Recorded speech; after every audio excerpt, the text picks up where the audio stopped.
রাষ্ট্র যারা পরিচালনা করবে তাদের অনুপস্থিতি যদি এখন আপনি নির্ধারণ না করতে পারেন, তাহলে আমরা যারা পলিটিক্যাল লিডারশিপ রয়েছেন, যারা অ্যাসপায়ার করছেন যে আপনার রাষ্ট্রকে পরিচালনা করবেন, আপনারা দ্রুত রাইজ আপ করুন, আপনারা দ্রুত দাঁড়িয়ে যান, পরিচালনা করার জন্য, রাষ্ট্রকে পরিচালনা করার জন্য কমিউনিটি লিডারশিপ তৈরি হয়ে যান, পলিসি মেকাররা আপনারা পলিসি প্রদান করুন।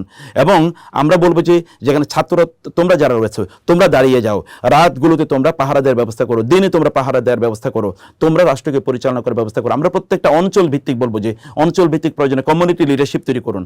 আপনারা সেখানে যারা সমাজে যারা মাতাব্বর শ্রেণী রয়েছেন অথবা সমাজে যারা চিন্তক রয়েছেন তারা দাঁড়িয়ে যান, তারা গ্রুপ তৈরি করুন এবং ওইখানে যেন কোনো এনার্কি তৈরি যেন না হয় সেই বিষয়গুলো আপনারা দেখবেন। কারণ আল্লাহ সুবহানাহু ওয়া তাআলা সুলতানকে প্রচণ্ড গুরুত্ব দিয়েছেন। রাসূল সাল্লাল্লাহু আলাইহি ওয়াসাল্লাম বলেননি আসুলতানু যুল্লুল্লাহি ফিল আরদ, অর্থাৎ সুলতান হচ্ছে আল্লাহ সুবহানাহু ওয়া তাআলার পক্ষ থেকে জমিনে আল্লাহর কাজগুলো বাস্তবায়ন করেন। ওলামায়ে কেরামদেরকে বলবো মিম্বরগুলো আপনারা ব্যবহার করুন মানুষদেরকে বলার জন্য, তারা যেন তাদের দেশকে যেন তারা রক্ষা করে, তারা যেন এখানে নাইট ভিজিল অর্থাৎ তারা যেন সীমান্ত প্রহরীর মতো তারা যেন প্রহরে যেন তারা দাঁড়িয়ে যায়। মাদ্রাসার ছাত্র তোমরা দাঁড়িয়ে যাও, ওলামায়ে কেরাম আপনার কথা বলুন, স্পিক আউট করুন, কারণ সময় খুবই দ্রুত ফুরিয়ে যাচ্ছে।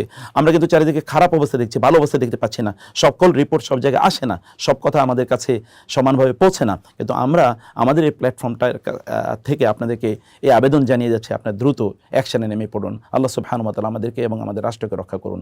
আল্লাহুম্মা আমিন।